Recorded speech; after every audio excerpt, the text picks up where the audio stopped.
Welcome to a deep dive into cyber threat intelligence. Getting a handle on this cybersecurity world, and we're actually going way back for this one using Martin Lee's cyber threat intelligence textbook. The historical parts are more interesting than you'd think. Yeah, it's surprising how old this whole cybersecurity dance really goes. Yeah. Like way before computers even. Right. Okay, so let's rewind to ancient Sparta. Cryptography, a queen, a secret message. Sounds kind of cinematic. What's the story there? So picture yourself as Queen Gorgo, the fate of Sparta, depending on you figuring out this hidden message. Like we're talking a time when a message under wax on a tablet, that was serious stuff. Her husband, Demaratus, used that trick to warn her about a Persian invasion. High-stakes decryption. So Queen Gorgo cracking that code, that's basically Sparta's intelligence agency, right? Exactly. Shows how vital intel has always been, even with the most basic tech. But it wasn't just Spartans. Julius Caesar, even he used a substitution cipher. Shows even emperors back then, they got the importance of keeping secrets. It's wild how these old examples, they still kind of apply in our digital world now. Tools changed, but the game's the same. Absolutely. And things got even more intense during the Renaissance. That's when we see the first European cryptography manual pop up and the first treatise on cryptanalysis. It was like code makers and code breakers going head to head, each one pushing the other to get better. So with all those new ciphers and codes popping up, must have been a pretty exciting time to be a code breaker. You bet.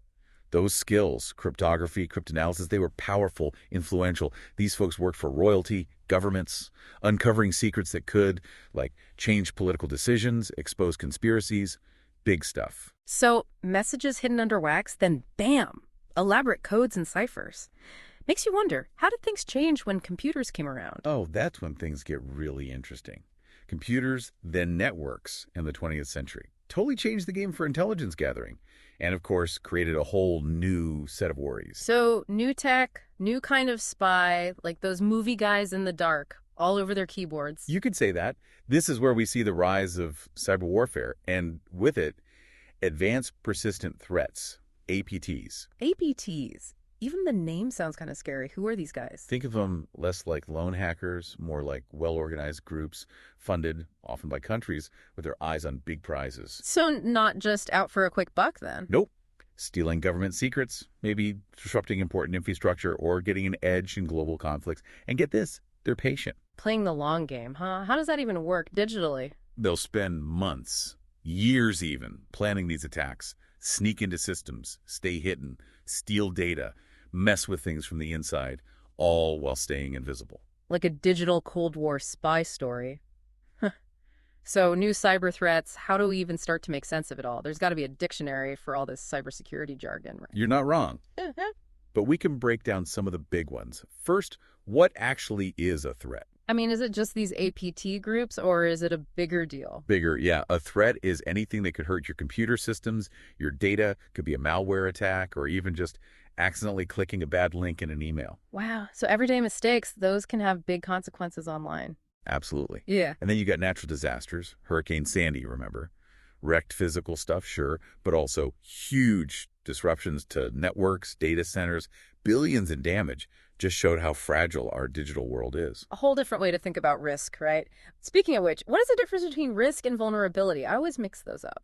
Important difference. Okay, imagine you're hiking, Yeah. and there's a river you got to cross. That river, that's a vulnerability. The risk, that depends on how deep, how fast that river's flowing. Okay, I get it. So a little stream, not so risky. But a raging current, different story. Right. In cybersecurity, a vulnerability might be a software bug, weak spot in your network. The risk is how likely is someone going to exploit that, and how bad will it be if they do? So a small problem, low chance of being used against you, maybe not a big deal, but a huge flaw that anyone could target, that's when you panic. Exactly. You got to figure out both how likely something is and how bad it could be. Okay, this is making a lot more sense. Threats, risks, vulnerabilities. Gotcha. What about the people behind it all? These threat actors we hear about. Oh, threat actors, they come in all flavors. You've got your lone wolf hackers, maybe they're curious, want money, just like the challenge. Then there are hacktivist groups, using attacks for a cause, political, social. And then on the scarier side, there are the organized crime rings and the government-backed groups we talked about before. Exactly. Each group has its own reasons for doing this, their resources, and how good they are at it. Organized crime, for example, they usually want money. Stealing credit card info, ransomware, online extortion. So we know who these threat actors are, why they do it, and what the risks are. But how did these cyber attacks actually happen? Is it like in the movies, all dramatic typing and bam, they're in? Huh, if only. Right. No, it's way more thought out than that. Cyber attacks, they usually follow a kind of step-by-step process. We call it the cyber kill chain. Kill chain. Right. Okay, intense. What are the steps then?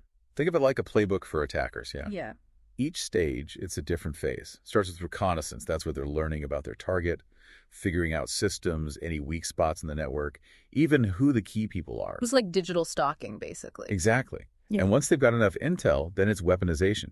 Choosing or creating the tools they'll use could be a phishing email, that tricky malware, or finding a way to use a vulnerability someone already knows about. So they're getting ready to attack. What's next? Delivery.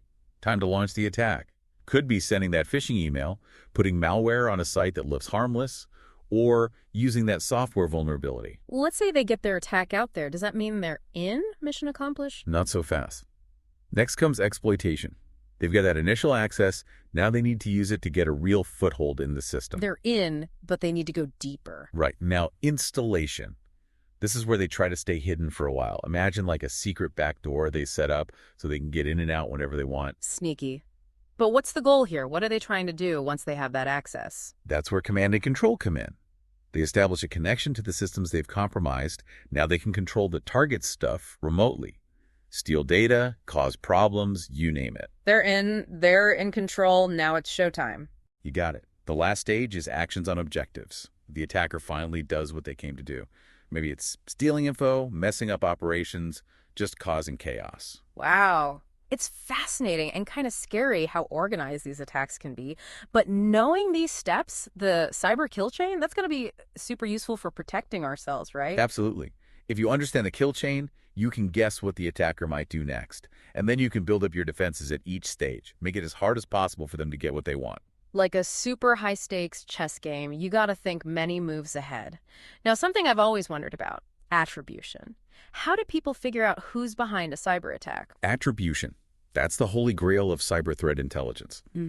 It's so hard to do, but so important for understanding who wants to hurt us and what they're capable of. We look for clues in the code, how they did it, what tools they used, connecting the dots. Like a puzzle, but the pieces are digital breadcrumbs. Yes.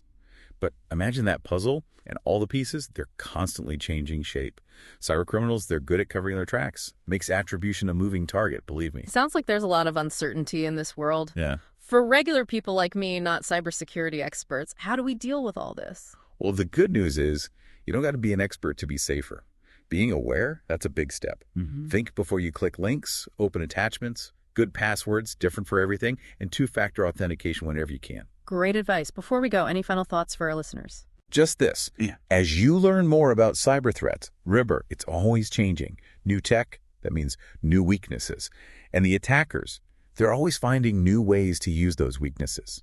You got to keep learning, keep taking steps to be safe online. It's an ongoing thing. What an eye-opening journey through the world of cyber threat intelligence. We went way back in time, figured out how today's cyber criminals work, and learned how to be safe in our digital world.